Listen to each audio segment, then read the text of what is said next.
Hello students, स्वागत है आपका एक और नए वीडियो में। राजस्थान जिला दर्शन की सीरीज़ में आज का जिला रहेगा हमारा डींग। चलो स्टार्ट करते हैं। डींग जिले के प्रशासनिक गठन। डींग जिले के प्रशासनिक गठन के संबंध में निम्नलिखित में से कौन सा क्रम सही है? सबसे पहले आएगा मंत्रिमंडल की मंजूरी कब हुई थी? 4 अगस्त 2023। उसके बाद आया था अधिसूचना। अधिसूचना कब जारी हुई थी? 6 अगस्त 2023 को। उसके लास्ट में आएगी स्थापना दिवस। इसका स्थापना दिवस है 7 अगस्त 2023 को इसकी स्थापना हुई थी। आंसर होगा सी। बढ़ते आगे। डींग जिले के संबंध में निम्नलिखित कथनों पर विचार कीजिए। यह भरतपुर जिले से अलग करके बनाया गया है। इसकी अंतर्राज्यीय सीमा हरियाणा उत्तर प्रदेश से लगती है। इसकी प्रशासनिक संरचना 6 उपखंड व 9 तहसीलें हैं। सही आंसर कमेंट करें। इसका राइट आंसर होगा तीनों ही कथन सत्य हैं। डींग जिले के सीमावर्ती जिले हैं अलवर व भरतपुर।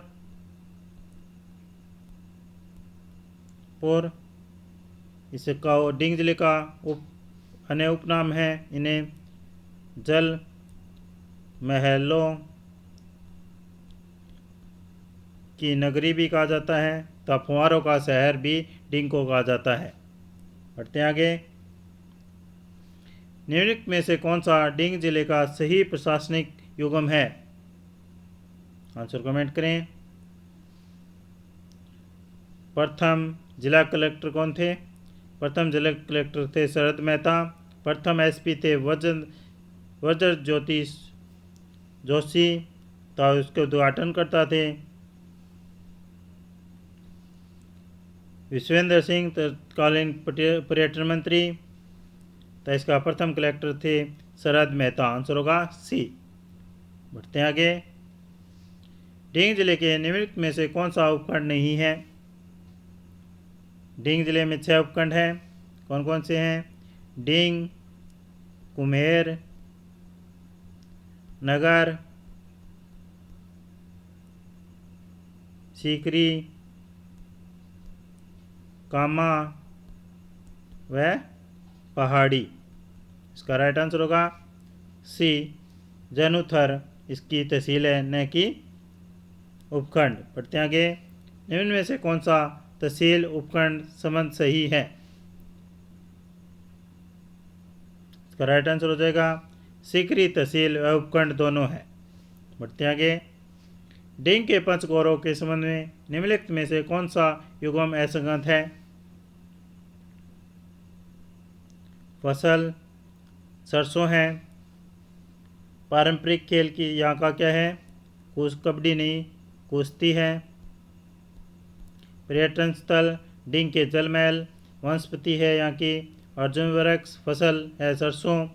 तो एक और रह गया, वो है उत्पाद। यहाँ का है स्टोन आधारित नक्काशी।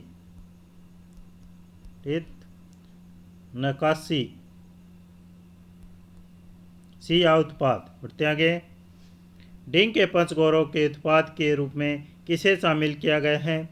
इसका राइट आंसर होगा स्टोन आधारित नक्काशी एवं उत्पाद को। बढ़ते आगे। राजस्थान के कुल सरसों उत्पादन में डींग से संबंधित दिए गए आंकड़ों के अनुसार राजस्थान का योगदान कितना है? राजस्थान में योगदान कितना है इसका, डींग का? इसका राइट आंसर हो जाएगा 43.43%। यहाँ मूंगफली में द्वितीय स्थान है 19.51।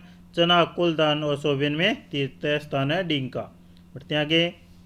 निम्नलिखित फसलों में से किसके उत्पादन में राजस्थान का प्रथम स्थान नहीं बताया गया? इसका राइट आंसर हो जाएगा मूंगफली का। बढ़ते आगे। निम्न में से कौन सा फसल राष्ट्रीय स्थान संबंध सही है? आंसर होगा सोयाबीन तृतीय। बढ़ते आगे। डींग की जलवायु मृदा के संबंध में कौन सा विकल्प सही है? आंसर कमेंट करें। इसका राइट आंसर हो जाएगा आर्द्र उपार्द्र जलवायु व जलोढ़ आधारित कर्षारी मृदा यहाँ है।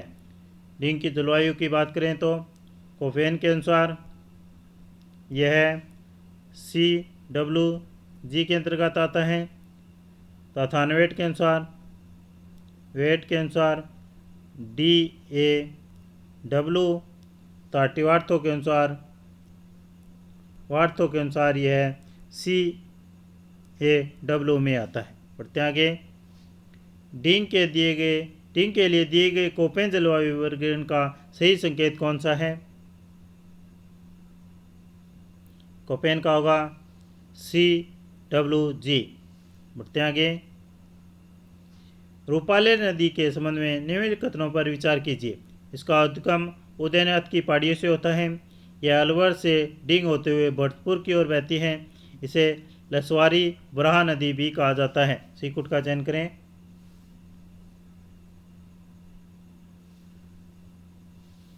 इसका राइट आंसर होगा, तीनों ही कथन सत्य हैं।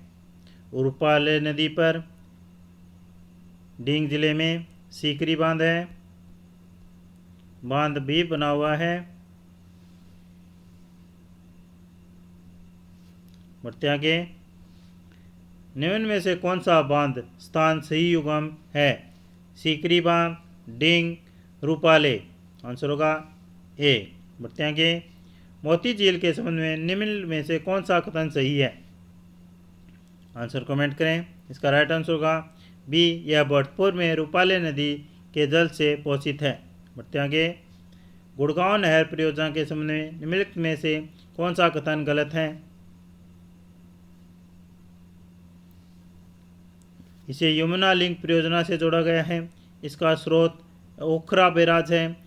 राजस्थान में इसका प्रवेश जोहरा गांव में से होता है। इसका निर्माण केवल राजस्थान सरकार द्वारा किया गया। इसका राइट आंसर होगा डी, इसमें हरियाणा व प्लस राजस्थान दोनों की भागीदारी थी निर्माण में। बढ़ते आगे, गुड़गांव नहर परियोजना का कार्य किस अवधि से प्रारंभ होकर पूर्ण हुआ? आंसर होगा इसका 1965 से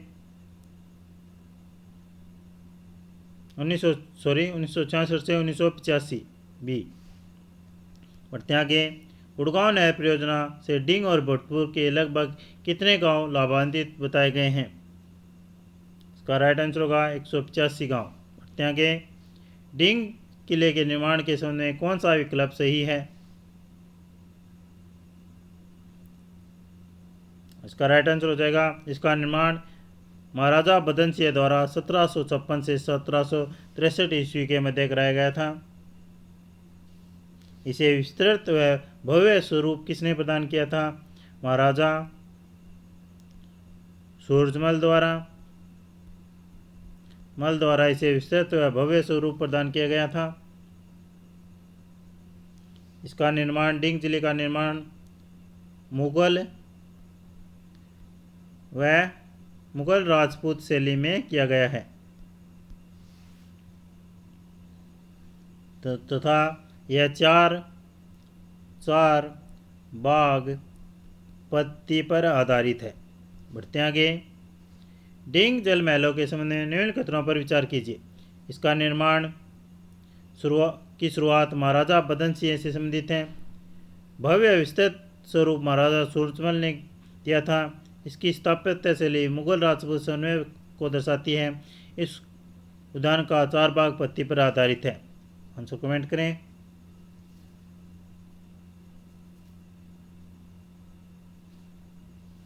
इसका राइट आंसर होगा चारों ही सत्य हैं। आगे, डिंग जल महल परिसर में निम्नलिखित में से कौन सा जलाशय शामिल नहीं है? इसका राइट आंसर हो जाएगा सूरसागर। बढ़ते आगे, निम्नलिखित में से किस भवन को मानसून मंडप कहा जाता है?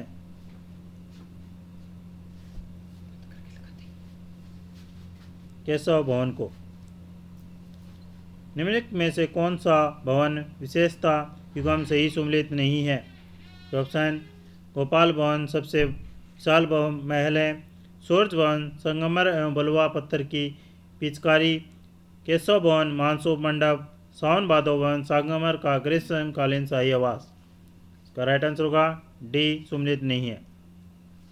डींग के जल महलों की प्राकृतिक वातानुकूल प्रणाली मुख्यतः किस पर आधारित थी?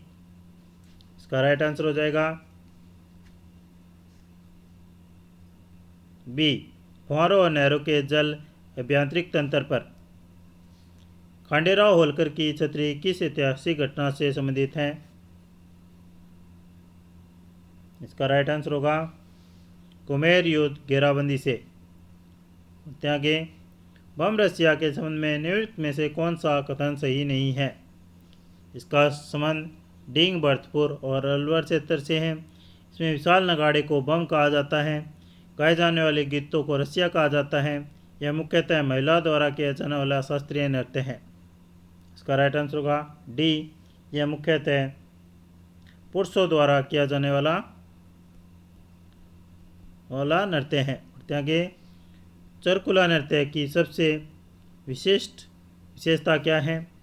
इसका राइट आंसर हो जाएगा महिलाओं द्वारा सिर पर बहुमंजिला दीपक युक्त पिरामिडनुमा संरचना रखकर नृत्य करना। आगे, डींग क्षेत्र के हुरंगा महोत्सव के संबंध में कौन सा विकल्प सही है? इसका राइट आंसर होगा ए, लक्ष्मण मंदिर परिसर चैत्र कृष्ण अष्टमी को। आगे, निम्न में से कौन सा युग्म गलत सुमेलित है? इसका राइट आंसर होगा डींग महोत्सव जनवरी में नहीं बनाया जाता। डींग महोत्सव कब बनाया जाता है? अक्टूबर में। अक्टूबर में वज्र यात्रा मेला महाकृष्ण द्वितीया को, गंगा दशहरा मेला कामा पर, भोजन थाली मेला कामा में भाद्र शुक्ल पंचमी को। ये कथन सत्य है। बहस पूजार्तिक स्थल के संबंध में निम्न पर विचार कीजिए। यह डींग जिले में स्थित है। उत्खनन 23 मीटर की गहराई पर प्राचीन सूखी नदी ने संभावित प्राचीन सरस्वती नदी के प्रवाह मार्ग से जोड़ा गया है। यह तांबर कांस्य लोहा युगीन बस्तियों के अवशेष मिले हैं। उत्खनन भारतीय पुरातत्व सर्वेक्षण के जयपुर मंडल से सही कूट का चयन होगा। इसका राइट होगा 500 ही सत्य थे। यह थे डींग जिले से संबंधित महत्वपूर्ण तथ्य और कथन। अगर आपको हमारा वीडियो अच्छा लगे तो चैनल को सब्सक्राइब, वीडियो को लाइक, कमेंट और शेयर करें। मिलते हैं नेक्स्ट जिले के साथ नेक्स्ट वीडियो में। धन्यवाद।